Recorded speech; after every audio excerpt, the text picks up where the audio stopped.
Dan Bongino, has left his office inside of the FBI over the handling of the Epstein files and case, with Attorney General Pam Bondi having the clash point here. FBI Deputy Director Dan Bongino took the day off of work on Friday after clashing at the White House with Attorney General Pam Bondi over the handling of the Jeffrey Epstein files. 4 sources familiar with the conflict told Axios. The dispute erupted Wednesday amid the fallout from the administration's walking back its claims in the Epstein by determining the convicted sex offender didn't have a celebrity client list and that he wasn't murdered in his New York City prison cell in 2019. Bongino didn't come to work on Friday, leading some insiders to believe that he had quit. The administration officials saying that he's on the job as internal tension over the Epstein case explodes. Zoom in at the center of the argument, a surveillance video from outside of Epstein's cell.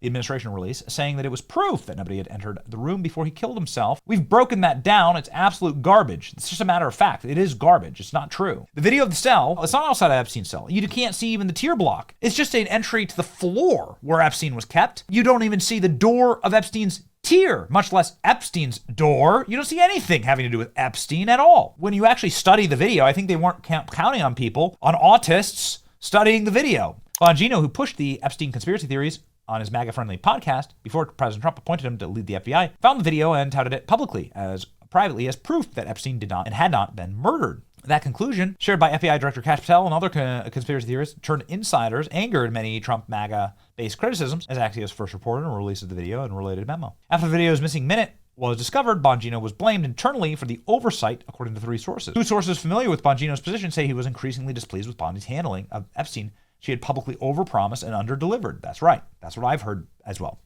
That's what my sources have told me as well. Kash and Dan Bongino are livid with AG Pam Bondi over DOJ memo and lack of transparency regarding Epstein files. Sources tell me Bongino is taking the day off work today, and there's now speculation as to whether he will return to his job at the FBI with disgust of Blondi's lack of transparency in handling the Epstein files. Pam Bondi has brought total embarrassment to President Trump. Kash Patel, why to the American people? I'm told Kash and Bongino are furious. The blowback this has caused, a lack of transparency. I mean, that's just a matter of fact. No matter who you blame in all this has caused a crisis of confidence inside of federal law enforcement, which is sad because I believe that this team really wanted to restore confidence in federal law enforcement. They would have taken this job if they didn't. I'm told Kash and Bongino are furious at the blowback. Kash and Dan should call for Blondi's public resignation, save themselves, and also push for full transparency of the Epstein files. This is an issue that the American people care deeply about, and somebody needs to be fired for this. This is Laura Luma. No fan of Pam Bondi, obviously, and we already knew this. This is what they say in response to this reporting.